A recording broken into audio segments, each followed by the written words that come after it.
Welcome back to Folder Decoder. In this series, I choose a chip folder that I have personally used throughout the Battle.Arc series, or that has been suggested by viewers in the comments to highlight in a video. The idea is to break down each folder to see which chips go in the folder, and to see how each folder works, and then show it off in game.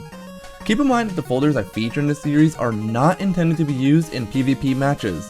Net battling online is completely different from playing through the story and post-game content of each Battle.Arc game, and while I do have some knowledge of PvP in Battle.Arc 6, I don't have enough knowledge in the other games to recommend any PvP folders. Though, I suppose this time I can't say not to use the folder's premise in PvP. But, with the disclaimer out of the way, let's open the gate leading to the best folder in Battle.Arc 2. In my last Folder Decoder video for Battle.Arc 2, I showed off the Life Sword 3 folder, which is the one I usually use for my post-game runs. But as great as the program advance is, it's actually not the strongest PA in the game. Today, we'll be looking into a program advance that's much stronger than Life Sword 3 is. By far, one of the strongest program advances in Battle.Arc 2 has to be Gator. Gator is an interesting program advance, mostly because of the chips that it uses. The combo for Gator is Wind, Fan, and Gateman V3, so you'll be filling your folder with 4 to 5 copies of both Wind and Fan chips in the start code and 5 copies of Gateman V3. This takes up half of the space in your folder already, but it's definitely worth it to do so, since Gator has so many benefits. The first benefit of Gator is that it doesn't require any setup, unlike Life Sword 3, which sometimes requires you to use panel or area grab first. Gator hits opponents from anywhere on the field and can hit more than one enemy in various encounters. Gator also does a lot of damage. When you use it, Gateman shoots 9 objects at opponents, with each object dealing 100 damage, for a total of 900 damage. You can also use attack plus 30 or attack plus 20 chips with the program advance to increase its damage. Just one attack plus 30 gives Gator an extra 270 damage for a total of 1170 damage in a single turn.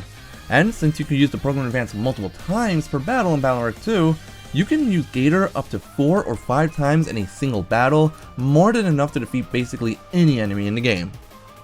For support, I of course have the usual fast gauge to help get to the custom window as soon as possible. This folder also greatly benefits from one of my favorite mechanics in Battle.Arc 2. Since there were no Mega Class chips in this game, chip folders were limited to 5 copies of any chip and 5 Navi chips at most. This however means that you can use 5 copies of Full Cust, letting you cycle through the chips in your custom window immediately and making it much easier to get your Gator program advance. I personally use at least 4 copies of Full Cust in every Battle.Arc 2 folder that I make, which practically guarantees that you'll have a copy of it ready each time you open up your custom window, so long as you're using custom style like I usually do. Interestingly, since you can use up to 5 copies of any chip, you can technically also use 5 copies of attack plus 30 in your folder. However, you can only get 1 copy of attack plus 30 normally, so doing so requires you to use the Gospel glitch, which allows you to duplicate any chips you find in blue or purple mystery datas, or that you buy in shops. I'll be making a video detailing how the Gospel glitch works in the future, so it is a well documented glitch. The remainder of the chips that I use in this folder are mostly defensive oriented chips. Since multiple copies of Gator already do more than enough damage for any enemy in the game, the folder doesn't need any additional damage sources to work well. In Battle.Arc 2, Life Aura 1 and Invis 3 both come in the G-code, allowing them to be used alongside the Gator program advance. Invis 2 and 3 both also come in the Star code if you prefer using Invis chips. You can also throw in Recover 50 chips if you want some healing as well. If you plan on using other offensive chips, I recommend avoiding the Gutsman chips. Though they do share a code with Gateman, they would take away a usage of Gator. At most, I would say you could use 1 copy of Gutsman V3. Other G-code chips that you can consider include chips such as High Cannon and M Cannon, Dino Wave, Satellite 1, Remote Bit 1, and Meteors 18. But again, none of these chips are really needed in your folder for it to work due to how strong Gator ultimately is. With the explanation done, let's see the folder in action.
And that's it for the Gator folder.